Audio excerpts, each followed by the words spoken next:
बिस्मिल्लाहिर्रहमानिर्रहीम। अस्सलाम वालेकुम। जैकब न्यूज़ सां मां आहियां आबिद अली मंगरियो। पेश आहिनि हिन वक़्त जूं हेडलाइंस। जैकबाबाद में सिविल लाइन थाने जी हद नर्सिंग कॉलेज वटि हथियारबंदनि जी फायरिंग। गोलियूं लॻण सबबि पाकिस्तान तहरीक इंसाफ़ जो अॻवान सरदार ज़ादा शरीफ़ ख़ान बुलेदी क़तल। इत्तला ते पुलिस पहुची संदसि मड़ खे सिविल अस्पताल पहुचायो। पोस्टमार्टम बाद वारिसनि हवाले। जैकब न्यूज़ पारां राब्तो करण ते सरदार ज़ादा शरीफ़ ख़ान बुलेदी जे भाउ हनीफ़ बुलेदी जो चवणु हो त भाउ खे सरदार सज्जाद ख़ान बुलेदी क़तल करायो आहे। असांजो साणसि कंहिं क़िस्म जो को तकरार न हो, बिना ॾोह भाउ खे क़तल कयो वियो आहे। जेकॾहिं को तकरार हलंदड़ हुजे हा त सरदार ज़ादा शरीफ़ ख़ान बुलेदी पाण सां गनमैन खणे हा। हू ख़ाली हथे हो, रस्ते वेंदे खेसि क़तल कयो वियो आहे। होॾां पुलिस मूजिबि अणसुञातल मोटरसाइकिल सवार हथियारबंद फायरिंग करे शरीफ़ ख़ान बुलेदी खे क़तल करे फ़रार थी विया आहिनि। जाबदारनि ऐं कारण बाबति पतो लॻायो पियो वञे। शरीफ़ ख़ान बुलेदी जे क़तल जी ख़बर शहर में बाह जीअं पखिड़िजी वई। बुलेदी बिरादरी जे माण्हुनि समेत मुख़्तलिफ़ तंज़ीमुनि जा अॻवान अस्पताल पहुता। वाक़े जी सख़्त लफ़्ज़नि में मज़म्मत। जाबदारनि खे फ़ौरी तौर गिरफ़्तार करण जो मुतालबो। ॿिए पासे SSP जैकबाबाद मोहम्मद तारिक नवाज़ वाक़े वारे हंधि पहुची जाइज़ो वरितो। कातिलनि जी गिरफ़्तारी लाइ सॼे ज़िले जी पुलिस खे हाई अलर्ट करे छॾियो। पुलिस तर्जुमान मूजिबि कातिलनि जी गिरफ़्तारी लाइ ज़िले में नाकाबंदी करे छॾी आहे ऐं शहर जे मुख़्तलिफ़ इलाइक़नि में लॻल CCTV कैमरास जी रिकॉर्डिंग जी चेकिंग वारो अमल बि जारी आहे। जाबदारनि खे जल्द गिरफ़्तार कयो वेंदो।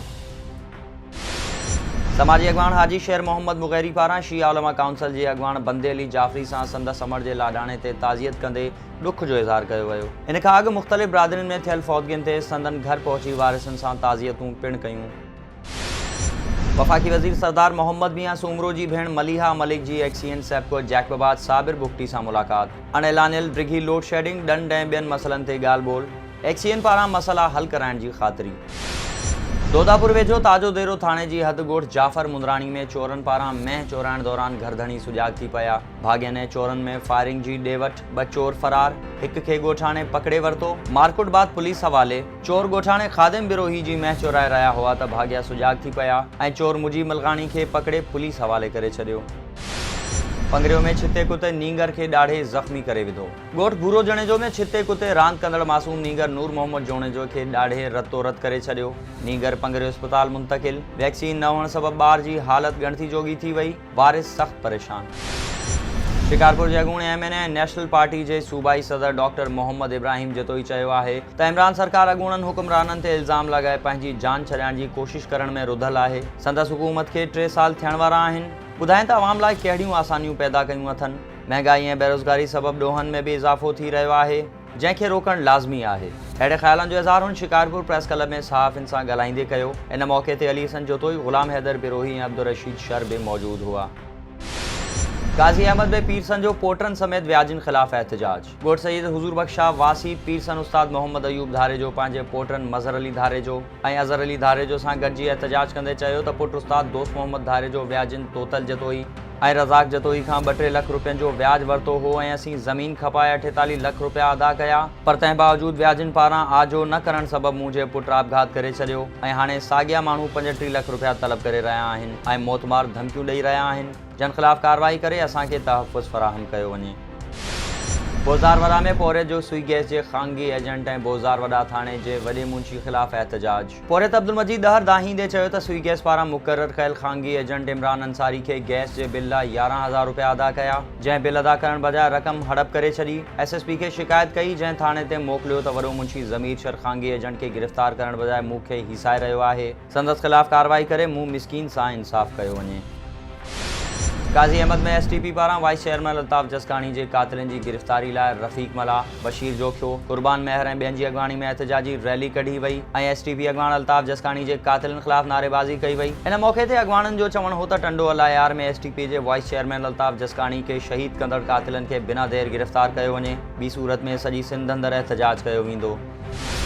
ॾहरकी में ॻोठ शफ़ी मोहम्मद जोयो वासियुनि जो ज़मीन ते बासरनि पारां कब्ज़े ख़िलाफ़ एहतजाज। ॻोठाणनि अब्दुल अज़ीज़ जोयो, अब्दुल लतीफ़ ऐं अब्दुल कदीर जोयो जो चवणु हो त बशीर महर ऐं मोहम्मद बख्श महर खां ख़रीद कयल ज़मीन ते बासरनि पहलवान पिताफ़ी, अब्दुल गफ़ार पिताफ़ी ऐं अब्दुल जब्बार पिताफ़ी महरनि सां मिली भगत करे कब्ज़ो करणु चाहिनि था, जन ख़िलाफ़ अदालत में केस हलंदड़ आहे। तंहिं बावजूदि असांजी ज़मीन ते हथियारबंद माण्हू मोकिलिया विया आहिनि। पुलिस खे अपील आहे त बासरनि ख़िलाफ़ कार्रवाई कई वञे।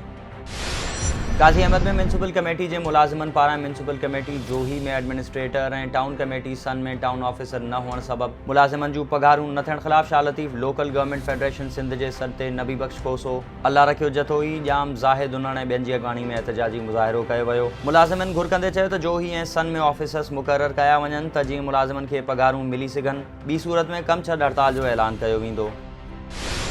पाकिस्तान तहरीक इंसाफ खैरपुर जे सीनियर नायब सदर advocate Syed Mohib Ali Shah Lakiyari Khairpur press club में प्रेस कॉन्फ्रेंस कंदे चयो आहे त एएसआई बिलावल वसाण मुंहिंजे पुटनि वांगुरु हो। संदसि क़त्ल जी मज़म्मत करण सां गॾोगॾु मंज़ूर वसाण ऐं नवाब वसाण सां ताज़ियत बि कई। मंज़ूर वसाण सां सॼी ज़िंदगी गॾु गुज़ारी आहे पर उन पारां बिलावल जे क़त्ल केस में मुंहिंजे पुट सकलेन जो नालो ॾियण सबबि दिलि आज़ारी थी आहे। वसाण ख़ानदान सां सियासी इख़्तिलाफ़ ज़रूरु आहिनि। उन्हनि खे पाड़ण लाइ असांखे क़त्ल केस में नामज़द करणु ग़ैर मुनासिब आहे। वाक़े वारे वक़्तु मुंहिंजे पुट जी कराची में मौजूदगी जा चिटा सबूत आहिनि। इन बावजूद पुट खे पुलिस हवाले कयो आहे। जांच में बेॾो साबित थियण ते खेसि आज़ादु कयो वञे।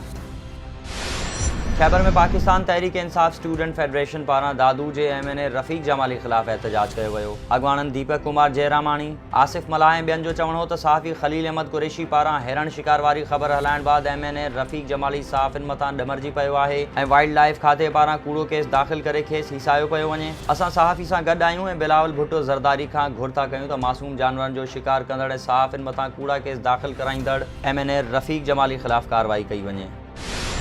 खैरपुर जे गवर्नमेंट नाज़ हाई स्कूल में डायरेक्टर स्कूल सखर दीदार जलबाणी जी सदारत हेठि शान मुस्तफ़ा कॉन्फ्रेंस मुनक़िद कई वई, जंहिंमें DO Faiz Ali Jaskani, head master Naz high school Abdullah Jamri, general secretary Sindh health care forum doctor Zafar Jatoi, सहाफ़ी शाहिद नवाज़ सियाल, राशिद समंग ऐं ॿियनि शिरकत कई। शान मुस्तफ़ा कॉन्फ्रेंस के ऑफिसर्स ख़िताब कंदे चयो त कायनात जे रहबर हज़रत मोहम्मद मुस्तफ़ा सल्लल्लाहु अलैहि वसल्लम जन जी ज़िंदगी असां सभिनी जे लाइ मशअले राह आहे। दुनिया जे हर फोरम जी कामयाबी लाइ रसूल करीम जे ॿुधायल हिदायतुनि ते अमल करण सां कामयाबी यकीनी आहे।